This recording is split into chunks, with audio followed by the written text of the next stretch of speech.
22 пациенти во Македонија починале од COVID-19 и покрај тоа што примиле антиковид вакцина. Податоците се на Министерството за здравство, откаде информираат дека од вкупно починатите, 17 се разболеле во првите 14 дена по примена прва доза од вакцината.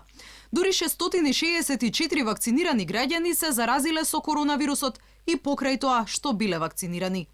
Од вкупниот број на заразени после вакцинација, 456 се потврдени како позитивни во првите 14 дена од датумот на вакцинација, што укажува на фактот дека најверојатно истите биле во период на инкубација во моментот кога ја примиле вакцината. Од вкупниот број на починати 22 лица, 17 се во првите 14 дена од датумот на вакцинација, односно се дел од лицата кои најверојатно биле во период на инкубација во моментот кога ја примиле вакцината. Докторите алармираат, во земјава се уште владее скептицизам кон вакцините. Професорот Никола Пановски смета дека најголем број од помладите граѓани кои изразиле интерес да се вакцинираат се токму оние кои веќе го прележале коронавирусот, бидејќи тие биле најмногу исплашени од болеста.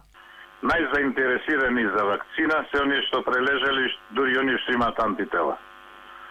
Тие се најуплашени, ја мислам дека од 250.000 што се вакцинирани, најмалку 100.000 без потреба се вакцинира. Сега може да почекат, меѓутоа навистина тие прават најголем притисок, веројатно се најуплашени. Тоа има голема бројка на лица, особено млади кои се подвижни и средна возраст, што очигледно се имуни на вирусот, било да го прележале лесно, било без симптоми. Дека македонските граѓани се скептични од вирусот постои покажува и најновото истражување на јавното мислење кое го спровела владата во соработка со Индаго.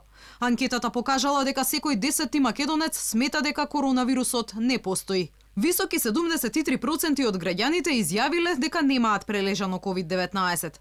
Во однос на вакцините, само половина од испитаниците дале потврден одговор на прашањето дали ќе се вакцинираат. 18% се уште не одлучиле, а 28% изјавиле дека не размислуваат да ја примат вакцината.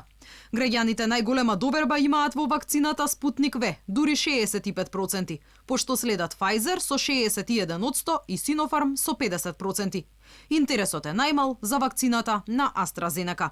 Помалку од половината од анкетираните граѓани, само 44%, сметаат дека Министерството за здравство успешно се справува со коронапандемијата.